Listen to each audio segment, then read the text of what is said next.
Our toaster was looking a little bit gnarly and very banged up, so I decided to treat ourselves to a new Russell Hobbs stainless steel, brushed steel looking toaster to match our new kettle. Let's open it up and take a look.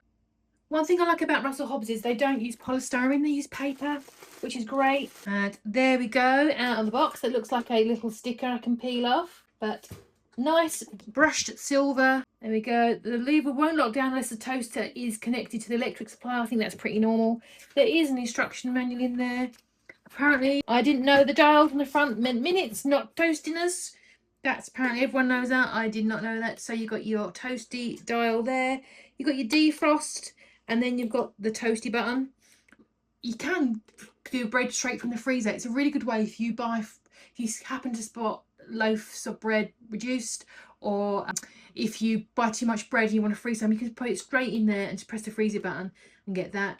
I am a number 3 kind of girly, so that's just me. Yeah, it's really nice, small, it looks smart. It matches the toaster that I've also picked up as well. But yeah, I think the only thing I can really do is make some good toast. We're going for level 4 or 4-minute toastiness.